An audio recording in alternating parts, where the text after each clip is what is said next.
Dear students, welcome back to an Avasti video solution series. In today's video, we are going to discuss gaseous state level 1 question 51 to 60.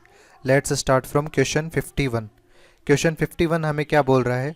The intercept on y-axis and slope of curve plotted between p by t versus t for an ideal gas. तो ideal gas में हमारे पास जो ideal gas equation होती है that is PV equal to nRT. तो हमारे पास यदि अपन p by t अपन निकालते हैं तो ये हमारे पास आ जाएगा एन आर अपॉन वी। तो यदि अपन P by T versus temperature का ग्राफ प्लॉट करेंगे तो यहाँ पर पी बाई टी जो होता है वो टेम्परेचर पर अफेक्ट नहीं करेगा। तो किस तरह का ग्राफ आएगा? एक स्ट्रेट लाइन ग्राफ आएगा। तो ये जो स्ट्रेट लाइन ग्राफ होगा इसका इक्वेशन किस तरह से होगा कि वाई एक्सिस जो है वो इंटरसेप्ट के बराबर होगी। यहाँ पर ये सी इंटरसेप्ट है, इंटरसेप्ट ये इंटरसेप्ट हमारे किसके बराबर हो जाएगा? यहाँ पर ये इक्वेट आप इसको एनालॉगस करें y equal to M X plus C के। ठीक है, तो यहाँ पर आप इसको इक्वेशन को भी इस तरह से कर सकते हैं कि p बाई टी वाई है, इसके साथ हमारे पास m जो है स्लोप, यहाँ पर इस पर्टिकुलर कर्व के लिए जो स्लोप होगा वो 0 हो जाएगा। तो यहाँ पर 0 इंटू टी प्लस सी हमारा एन आर अपॉन वी हो जाएगा। तो इंटरसेप्ट हमारा एन आर अपॉन वी हो गया। तो इस क्वेश्चन में हमारे पास स्लोप क्या है? 0 है। इंटरसेप्ट अपन एन आर अपॉन वी निकालेंगे, जहाँ पर हमारे पास इंटरसेप्ट की जो वैल्यूज़ होंगी वो क्या होगी? नंबर ऑफ मोल्स हमारे पास यहाँ पर कितने दिए हुए हैं? यहाँ पर 10 मोल्स अपने को मोल्स दिए हुए हैं। आर की वैल्यू अपन यदि कैलकुलेट करें तो यहाँ पर 0.0821 होगा, क्योंकि एटमॉस्फेयर और लीटर में यूनिट्स दी हुई हैं प्रेशर और वॉल्यूम की। इसके बाद वॉल्यूम हमारे पास 8.21 लीटर है। ठीक है, तो इस वैल्यू को सॉल्व करेंगे तो हमारे पास 0.1 आ जाएगा। तो इसलिए हमारा इंटरसेप्ट यहाँ पर क्या होगा? इंटरसेप्ट हमारा हो जाएगा 0.1 और स्लोप हमारा जो हो जाएगा वो हो जाएगा 0। तो इस तरह से रेस्पेक्टिवली 0.1 एंड 0, ये कौन सा ऑप्शन करेक्ट आंसर हो जाएगा? यहाँ पर ऑप्शन बी हमारा करेक्ट आंसर हो जाएगा। ठीक है, नेक्स्ट है 52. A helium atom at 300 Kelvin is released from the surface of the earth to travel upwards, assuming that the constant temperature and G 9.81 meter per second square. How high will it be before coming to the rest? कि initially हमारे पास earth surface पर ये helium atom present था, अब ये upward move कर रहा है।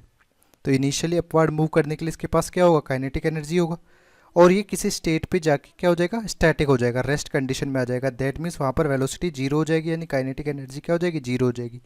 जो इनिशियल काइनेटिक एनर्जी थी वो कंप्लीटली किस में कन्वर्ट हो जाएगी? पोटेंशियल एनर्जी में कन्वर्ट हो जाएगी। तो यहाँ पर अपन एनर्जी कंजर्वेशन लगाएंगे।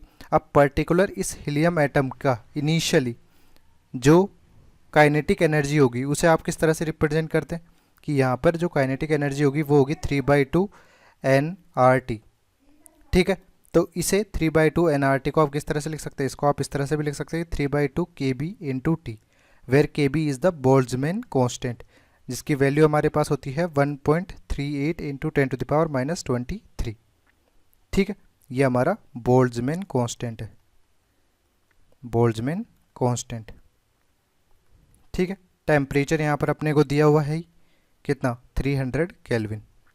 अब अपने पास जो भी काइनेटिक एनर्जी इस हीलियम एटम की थी वो कंप्लीटली किस में कन्वर्ट हो जाएगी? यहाँ पर पोटेंशियल एनर्जी में। और यदि लेट से ये एच हाइट पे जाके रुक जा रहा है तो यहाँ पर इसकी जो पोटेंशियल एनर्जी होगी वो क्या किस तरह से रिप्रेजेंट की जाएगी? पोटेंशियल एनर्जी इक्वल टू हो जाएगा mgh। तो एनर्जी कंजर्वेशन को यदि आप अप्लाई करेंगे तो इक्वेशन हमारे पास क्या बन जाएगी एनर्जी कंजर्वेशन से कि काइनेटिक एनर्जी जो भी इनिशियली थी वो टोटल कन्वर्ट किस में होगी? पोटेंशियल एनर्जी में। तो ये mgh के बराबर हो जाएगा। अपने को फाइंड आउट क्या करना है? यहाँ पर h फाइंड आउट करना है। तो यहाँ पर 3/2 kBT अपॉन mg, इस वैल्यू को पुट करते हैं यहाँ पे। 3/2 तो हो गया, kB हमारे पास बोल्ट्जमैन कांस्टेंट है 1.38 इंटू 10⁻⁻23। टेम्परेचर हमारा 300 हो जाएगा। इसके बाद मास ऑफ हीलियम एटम में हमारे पास कितने होते हैं? 4 प्रोटॉन्स होते हैं। एक प्रोटॉन का मास हमारे पास कितना होता है? 1.66 इंटू 10⁻⁻24 ग्राम। तो ये 4 टाइम्स हो जाएगा। तो यहाँ पर इसका मास अपन लिख देंगे 4 इंटू 1.66 इंटू 10⁻24 ग्राम। बट यहाँ पर हमने पास जो यूनिट्स ली गई हैं वो कौन सी में ली गई हैं, यहाँ पर किलोग्राम में आएगी यूनिट्स। ठीक है, तो अपन यहाँ पर इसको भी किलोग्राम में ही लेंगे। तो 4 इंटू 1.66 इंटू 10⁻27 किलोग्राम। ठीक है, किलोग्राम टर्म्स में इस तरह से होगा, इसलिए यहाँ पर ये 27 हो जाएगा। अपन यहाँ पर सॉल्व करें। 4 इंटू 1.66 इंटू 10⁻27 इंटू, अब अपने पास यहाँ पर क्या बचा हुआ है, जी, विच इज़ 9.81 मीटर पर सेकेंड स्क्वायर। ठीक है, अब इसको जब आप सॉल्व करेंगे तो ये सॉल्व करने पे हमारे पास वैल्यू आ जाएगी 9.53 इंटू 10⁻4 मीटर, जो कौन से ऑप्शन से मैच कर रहा है, ऑप्शन डी हमारा करेक्ट आंसर हो जाएगा। ठीक है, नेक्स्ट क्वेश्चन है 53। इसे बोला गया है the density of gas A is twice that of B. तो हमारे पास डेंसिटी को अपन डी से रिप्रेजेंट कर रहे हैं, density of gas A is equal to 2 times of density of B. इसी तरह से यहाँ पे बोला गया है कि उसी सेम टेम्परेचर पर molecular weight of gas B is twice that of A. तो हमारे पास मोलिकुलर वेट हमारे पास जो बी का है वो 3 टाइम्स है मोलिकुलर वेट ऑफ ए। ठीक है, तो ratio of pressure of gas A and B will be, तो हमारे पास pressure of A upon pressure of B, ये अपने को फाइंड आउट करना है। तो हमारे पास आइडियल गैस इक्वेशन अपन देखें, P V equal to N R T. तो इसमें आप देखेंगे P V equal to moles अपन निकालते हैं, weight divided by molar mass R T. अब इसको आप आगे सॉल्व करेंगे तो प्रेशर मोलर मास, यहाँ पे W by we, mass per unit volume density हो जाता है। तो यहाँ पर पी एम जो हो जाएगा वो हो जाएगा डी आर टी, जहाँ डी हमारा क्या है, डेंसिटी है। इस इक्वेशन का यूज़ अपन यहाँ पर करेंगे। तो यदि फॉर गैस ए, यदि अपन ये डिफाइन करते हैं P A M A upon density of A R T. इसी तरह से फॉर गैस बी, यहाँ पर pressure of B molar mass of B is equal to density of B R T. ठीक है, तो इस एक्सप्रेशन से क्या हो जाएगा, density of A upon density of B equal to P A upon P B. अपने को निकालना है P A upon P B, और यहाँ पर molar mass of A upon molar mass of B. तो यहाँ पर अपने पास एक्सप्रेशंस देखिए, D A upon D B क्या आ जाएगा, ये हो जाएगा 2/1। सिमिलरली यहाँ पर आप देखें M A upon M B, ये हमारे पास कितना हो जाएगा, ये हो जाएगा 1/3। ठीक है, तो इस बेसिस पे आप सॉल्व करेंगे। सॉरी, यहाँ पर भी, यहाँ पर 3 नहीं है, ये 2 है, इसलिए ये 2 हो जाएगा, क्योंकि यहाँ पर molecular weight of gas B is twice that of A है। ठीक है, तो अपन इसमें क्या लिखेंगे, हमारे पास पी ए अपॉन ये D A upon D B हो गया 2/1 equal to P A upon P B into molar mass of A upon molar mass of B, हमारे पास 1/2 हो जाएगा। तो P A upon P B is equal to 2 into 2, ये हो जाएगा 4/1। तो रेशियो हमारे पास क्या हो जाएगा, ये हो जाएगा 4/1। ऑप्शन सी हमारा करेक्ट आंसर हो जाएगा। नेक्स्ट क्वेश्चन है 54। 54 में हमें क्या बोल रहा है, 2 inflated balloons first and second, जिनके बीच में एक थिन स्किन है, having volume 600 ml and 1500 ml at 300 kelvin temperature are taken as shown in diagram. If maximum volume of inner and outer balloons are 800 and 1800 ml respectively, then find the balloon which will burst first on gradual heating। यानी temperature increase करते वक्त कौन से का volume पहले exceed कर जाएगा और वो बस्ट हो जाएगा। तो सिंपली अपन लॉजिक यदि देखें P V equal to N R T से, वॉल्यूम जो होता है वो डायरेक्टली प्रोपोर्शनल होता है टेम्परेचर के। दैट मीन्स यदि टेम्परेचर इंक्रीज करेगा तो वॉल्यूम भी इंक्रीज करेगा। तो अपन इसमें डिफरेंट केसेस बना के रखेंगे।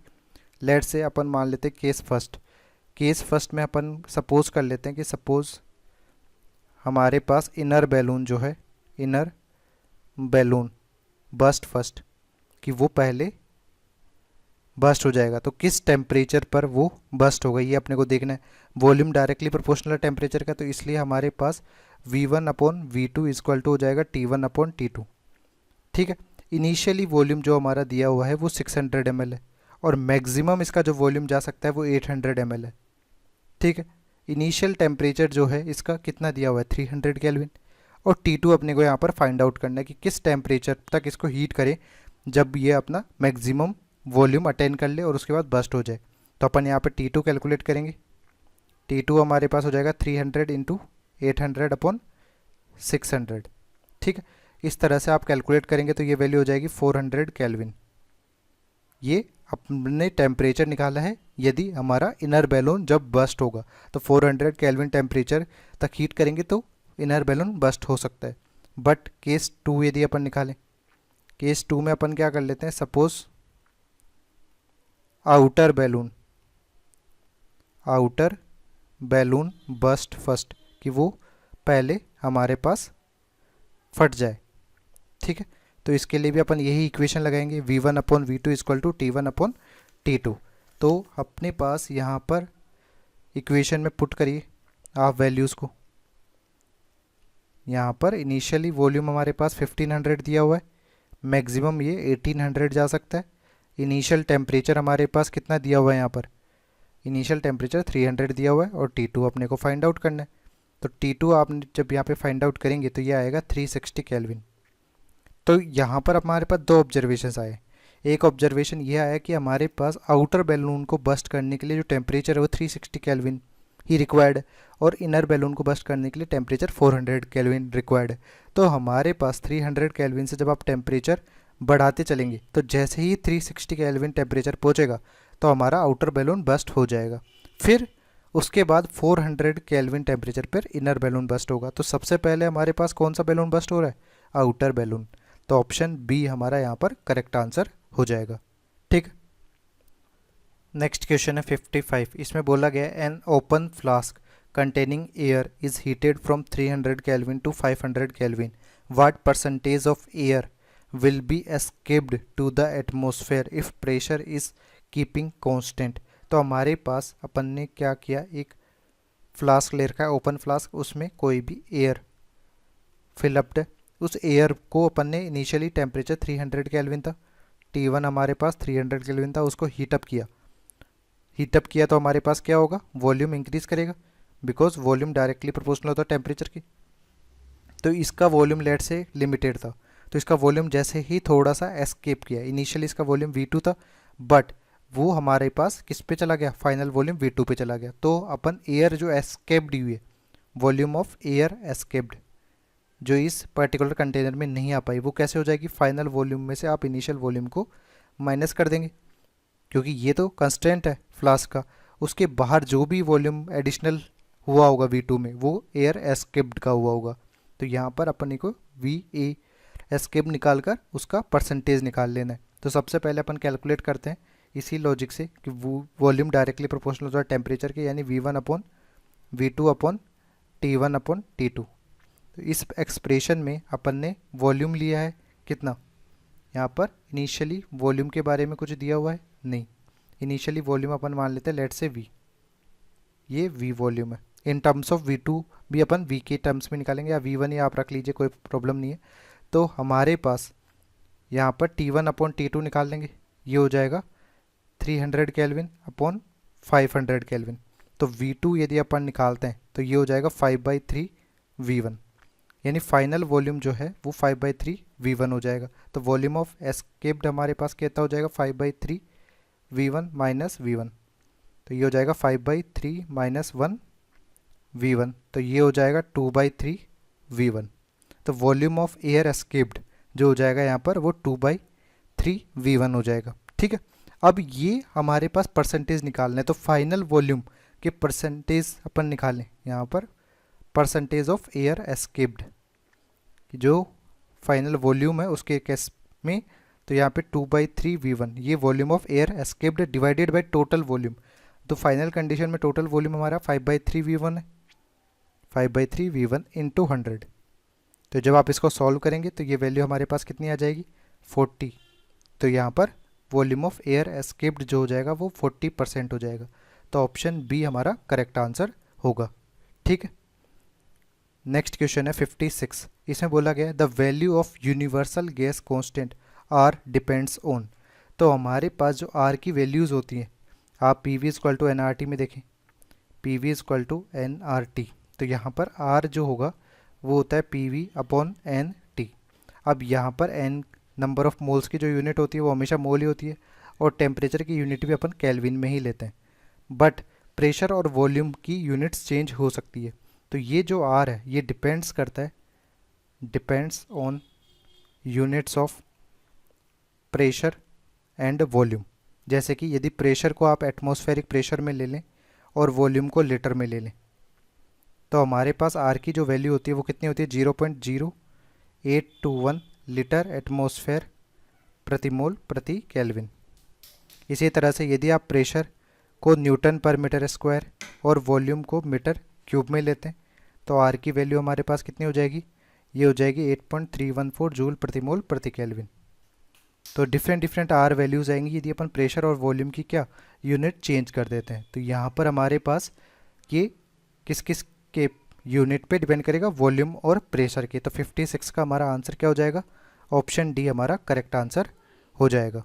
ठीक है, नेक्स्ट है 57। इसमें बोला गया है a manometer attached to a flask contains with ammonia gas having no difference in mercury level initially as shown in diagram after sparking into the flask ammonia is partially dissociated as 2NH3 N2 plus 3H2। तो initially जब ये ammonia gas था initially, तब यहाँ पर दोनों तरफ pressure same था, कि ये जो एटमॉस्फेरिक प्रेशर है 76, उतना ही प्रेशर यहाँ से भी लग रहा था। ठीक है, 76 के हिसाब से। बट जैसे ही यहाँ पर N2 गैस और 3H2 गैस बनने की वजह से क्या हो गया, लिटिल प्रेशर डिफरेंस क्रिएट हो गया, और यहाँ पर एक हाइट डिफरेंस आ गया, ये 6 सेंटीमीटर का। तो ये 6 सेंटीमीटर का जो हाइट डिफरेंस होगा, उसके बाद में हमारा यहाँ पर वॉल्यूम प्रेशर कितना बच जाएगा, ये हो जाएगा 70 सेंटीमीटर ऑफ मरकरी। कि टोटल प्रेशर तो हमारे पास 76 ही मेंटेन रखना है आपको इक्वेट रखने के लिए। ठीक है, तो अपने को यहाँ पर देखिए 2 मोल्स ऑफ अमोनिया डिसोशिएट हो रहा है किसमें, N2 gas plus 3H2 gas. तो इनिशियली अपने पास क्या दिया हुआ है प्रेशर, इनिशियली प्रेशर लेट से पी आई है, तो और हमारे पास प्रेशर जो होता है डायरेक्टली प्रोपोर्शनल होता है नंबर ऑफ मोल्स के। तो अपन इसी को इसी तरह से सॉल्व करेंगे। तो हमारे पास इनिशियली जो स्टाइक्योमेट्रिक कोफिशिएंट्स के रेशियो में अपन देखें डिसोसिएशन हो रहा है, तो यहाँ पे प्रेशर लेट से 2 यूनिट्स डिसोसिएट हो रही थी 2p, तो उसी प्रपोर्शन में यहाँ पे p और यहाँ पे 3p यूनिट्स हमारे पास इनकी प्रेशर्स की अपने को मिल जाएगी। तो इनिशियली जो प्रेशर था पी आई वो हमारा कितना था, 76 सेंटीमीटर ऑफ मरकरी। ठीक है, बट आफ्टर स्पार्किंग यहाँ पर प्रेशर कितना हो जाएगा, ये जो है पी आई माइनस 2p, ये अमोनिया का प्रेशर है, ये हमारा कितना बच जाएगा, P I minus 2p equal to ये हो जाएगा 70 सेंटीमीटर ऑफ मरकरी। कि अमोनिया गैस का जो प्रेशर बच गया वो इसके बराबर हो जाएगा। अब इसके बेसिस पे आप इसको कैलकुलेट कर सकते हो कि पी आई की वैल्यू आपने 76 रखी, minus 2p is equal to 70, तो p की वैल्यू हमारे पास यहाँ पर आ जाएगा 3 सेंटीमीटर ऑफ मरकरी। जब p की वैल्यू हमारे पास आ चुकी है 3 सेंटीमीटर ऑफ मरकरी, तो यहाँ पर 3p अपने को किसका पूछा गया है, इक्विलिब्रियम पर हाइड्रोजन गैस का पार्शियल प्रेशर कितना होगा। तो ये प्रेशर जो हो जाएगा वो 3 टाइम्स हो जाएगा, तो ये हो जाएगा 9 सेंटीमीटर ऑफ मरकरी। तो कौन सा ऑप्शन करेक्ट होगा यहाँ पर, ऑप्शन ए हमारा करेक्ट आंसर हो जाएगा। नेक्स्ट क्वेश्चन है हमारे पास 58। इसमें बोला गया है an ideal gas is collected by downward displacement of water, select the correct expression for P gas according to the diagram. यहाँ पर डेंसिटी ऑफ मरकरी दी गई है 13.6 ग्राम पर सेंटीमीटर क्यूब, दैट मीन्स ये मरकरी बैरोमीटर यहाँ पर यूज़ किया गया है। बट ये जो है एच हाइट है वो हमारे पास वाटर की दी हुई है, एच सेंटीमीटर ऑफ H2। तो अपने को मरकरी बैरोमीटर में ये जो एच हाइट अपने पास ऑब्टेन्ड हुई है, इसको अपने को मरकरी के टर्म्स में कन्वर्ट करना पड़ेगा। तो सबसे पहले अपन देख लेते हैं कि यहाँ पे जो सरफेस है ये पूरा का पूरा इक्वल है, तो यहाँ पर जो भी प्रेशर लग रहा होगा एक सरफेस पार्टिकल्स की वजह से वो एक्वस टेंशन हो जाएगा, और वो किसके बराबर होगा, ओपन कंटेनर है तो प्रेशर ऑफ एटमॉस्फेरिक प्रेशर। तो एटमॉस्फेरिक प्रेशर यहाँ पर किस किस की वजह से होगा, एक तो एक्वस टेंशन इसका देगा, उसके अलावा हमारे पास यहाँ पर किसका, ये जो गैस एच हाइट का है इसका प्रेशर होगा रो जी एच, और यहाँ पर प्रेशर ऑफ गैस हो जाएगा। ये सारे के सारे इसके बराबर होंगे। Pressure of atmospheric pressure equal to अपने पास प्रेशर ऑफ गैस यहाँ पर ऊपर जो दिया हुआ है कंटेनर में, इसके अलावा यहाँ पर एच हाइट जो वाटर की दी हुई है उसकी वजह से प्रेशर हो जाएगा। तो हमारे पास इस एच हाइट को यदि अपन एच हाइट जो वाटर की है उसे मरकरी के टर्म्स में कन्वर्ट कर लें तो हमारे पास कैसे हो सकता है कि rho G H equal to rho G H expression अपन रखें तो यहाँ पे रो मरकरी के लिए height of mercury, rho G H यहाँ पे वाटर और हाइट ऑफ वाटर। इस तरह से किया आपने तो रो ऑफ मरकरी हमारे पास होता है 13.6 ग्राम पर सेंटीमीटर क्यूब, जी कैंसिल हो गया। Height of mercury, density of water हमारे पास होते हैं 1 ग्राम पर centimetre cube, height of water यहाँ पर एच दी हुई है तो हाइट ऑफ मरकरी यदि अपन करेंगे तो एच अपॉन 13.6 हो जाएगा। और आप गौर से भी देखते हैं कि हमारे पास यदि हाइट मरकरी में दी गई है तो एटमॉस्फेरिक प्रेशर अपन सिंपल डायरेक्टली हाइट के फॉर्म में लिख सकते हैं, जैसे कि 1 एटीएम जो होता है वो 76 सेंटीमीटर ऑफ मरकरी होता है। तो सिंपली यहाँ पर अपन हाइट ऑफ मरकरी से भी प्रेशर को इंडिकेट कर सकते हैं। तो यहाँ पर एच अपॉन 13.6 ये प्रेशर हो जाएगा इस हाइट की वजह से। इसके अलावा यहाँ पर एक्वस टेंशन भी होगा जिसकी वजह से भी प्रेशर क्रिएट हो रहा होगा। ये सारे के सारे बराबर हो जाएगा एटमॉस्फेरिक प्रेशर के। बट यहाँ पर अपने को कैलकुलेट करना है प्रेशर ऑफ गैस, तो प्रेशर ऑफ गैस हो जाएगा एटमॉस्फेरिक प्रेशर माइनस यहाँ पर H upon 13.6 plus aqueous tension, aqueous tension. तो कौन सा ऑप्शन यहाँ पर करेक्ट आंसर हो जाएगा, ऑप्शन ए हमारा यहाँ पर करेक्ट आंसर हो जाएगा। ठीक है, नेक्स्ट क्वेश्चन है 59। इसमें बोला गया है a bubble of gas released at the bottom of a lake increases to 4 times its original volume when it reaches the surface, assuming that atmospheric pressure is equivalent to the pressure exerted by a column of water 10 meter high. What is the depth of the lake? तो हमारे पास late से lake ये दी हुई है, initially हमारे पास यहाँ पर बबल है जिसका वॉल्यूम v है और प्रेशर p1 है। इसी तरह से यदि ये जैसे जैसे ऊपर जाएगा तो इसका वॉल्यूम क्या हो जाएगा, इंक्रीज हो जाएगा। सरफेस पर आने के बाद ये कितना हो जाएगा, 4 times ऑफ v हो जाएगा और इसका प्रेशर P2 हो गया। अब ये जो प्रेशर P2 है ये एटमॉस्फेरिक प्रेशर होगा। ये प्रेशर P2 हमारे पास बराबर होगा जितना एक वाटर कॉलम जिसकी हाइट हमारे पास कितनी दी हुई है, 10 मीटर दी हुई है, उसके बराबर।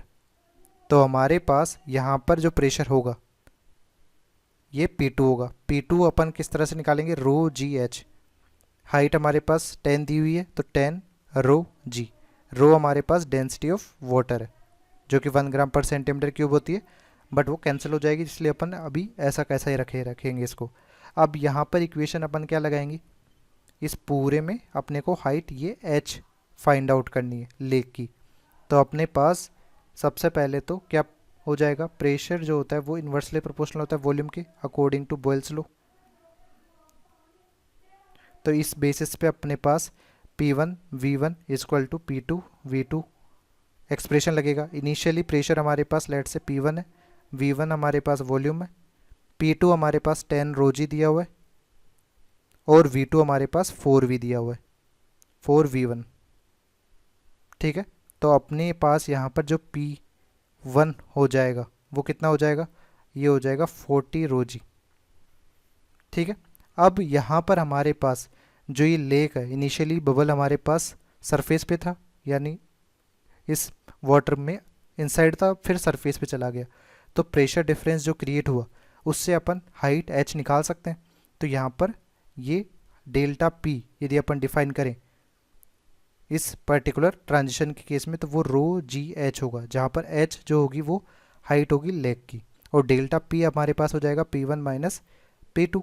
तो P1 हमारे पास कितना दिया हुआ है यहाँ पर 10 रो जी माइनस 40 रो जी। ठीक है, इसे आप मॉडुलस फॉर्म में भी लिख सकते हैं। तो ये ओवरऑल 30 रो जी आ जाएगा जो कि बराबर है, इक्विवेलेंट है रो जी एच के। तो यहाँ पर हाइट ऑफ लेक जो हो जाएगी वो कितनी हो जाएगी 30, क्योंकि रो जी हमारे पास कैंसिल आउट हो जाएंगे। तो हाइट ऑफ लेक हमारा 30 मीटर कौन से ऑप्शन में मैच कर रहा है? ऑप्शन सी हमारा करेक्ट आंसर हो जाएगा। ठीक है, नेक्स्ट है क्वेश्चन 60।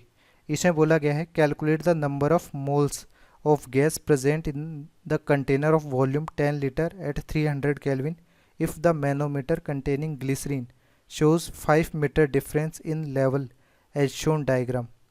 तो हमारे पास डेंसिटी ऑफ ग्लिसरीन दी गई है और डेंसिटी ऑफ मरकरी यहाँ पर गिवन है। तो अपने को यहाँ पर फाइंड आउट करना है मोल्स ऑफ गैस प्रेजेंट जो कि यहाँ पर कंटेनर में फिलअप की गई है। तो अपने को सिंपल रो जी एच वाला एक्सप्रेशन ही लगाना है जिसमें जी तो कैंसिल आउट हो जाएगा, rho G H equal to rho G H, यहाँ पर रो मरकरी का, हाइट ऑफ मरकरी, यहाँ पर रो ग्लिसरीन का और हाइट हमारे पास ग्लिसरीन की। तो यहाँ पर डेंसिटी जो है डी के टर्म्स में है, तो इस फॉर्मूला को आप इस तरह से लिख दीजिए, density of mercury height of mercury equal to density of glycerine upon height of glycerine. तो ये जो भरा हुआ है यहाँ पे ये ग्लिसरीन भरा हुआ है। ठीक है, तो ग्लिसरीन के बेसिस पे अपने को हाइट 5 मीटर दी हुई है। तो अपन मरकरी के टर्म्स में यदि हाइट निकालना चाहे तो इस एक्सप्रेशन से निकाल सकते हैं। तो यहाँ पर हमारे पास डेंसिटी ऑफ मरकरी जो होती है वो होती है 13.6, हाइट ऑफ मरकरी अपने को कैलकुलेट करना है, डेंसिटी ऑफ ग्लिसरीन 2.72 दिया हुआ है और हाइट ऑफ ग्लिसरीन हमारे पास 5 मीटर है। तो इसको जब आप कैलकुलेट करोगे तो हाइट ऑफ मरकरी जो होगी नियरली बराबर आएगी 1 मीटर की।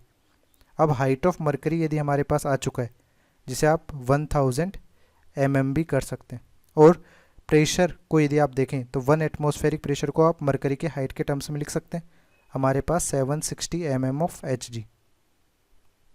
ठीक है, तो इनिशियली हमारा जब प्रेशर था यहाँ पर इम्प्लीमेंट, ये एटमॉस्फेरिक प्रेशर 1 atm तो लग ही रहा है, उसके बाद में यहाँ पर 5 मीटर एडिशनल और लग रहा है जिसको अपन ने मरकरी के टर्म्स में चेंज किया तो ये 1000 mm ऑफ Hg आ गया। ठीक है, मरकरी कॉलम में हाइट इसकी हो जाएगी, तो टोटल प्रेशर जो गैस पे इम्पार्ट हो रहा है वो हमारा कितना हो जाएगा, ये हमारे पास हो जाएगा 1000 प्लस 760 यानी 1760 mm ऑफ Hg। तो प्रेशर अपने पास दिया हुआ है, तो P V equal to N R T equation अपन यहाँ पर लगा देंगे, P V equal to N R T. तो नंबर ऑफ मोल्स हमारे पास हो जाएंगे P V upon R and T. तो प्रेशर हमारे पास जो दिया गया है वो कितना दिया हुआ है 1760, ये M M of H G है जिसको ए टी एम में कन्वर्ट करेंगे अपन, तो ये 760 से डिवाइड कर देंगे। ठीक है, तो यहाँ पर 760 हो गया। वॉल्यूम हमारे पास कितना दिया हुआ है, वॉल्यूम हमारे पास यहाँ पर 10 लीटर दिया हुआ है, 10 लीटर हो गया। आर की वैल्यू अपने पास कितनी फिलअप करेंगे यहाँ पे, ये वैल्यू हो जाएगी 0.0821। टेम्परेचर हमारे पास यहाँ पर 300 केल्विन दिया हुआ है। जब आप इसको सॉल्व कर लेंगे तो हमारे पास नंबर ऑफ मोल्स कितने हो जाएंगे 0.94 मोल, ये हमारे पास कैलकुलेट करने पे आएगा। तो कौन सा ऑप्शन हमारा करेक्ट आंसर हो रहा है यहाँ पर, ऑप्शन ए हमारा यहाँ पर करेक्ट आंसर हो जाएगा। ठीक है।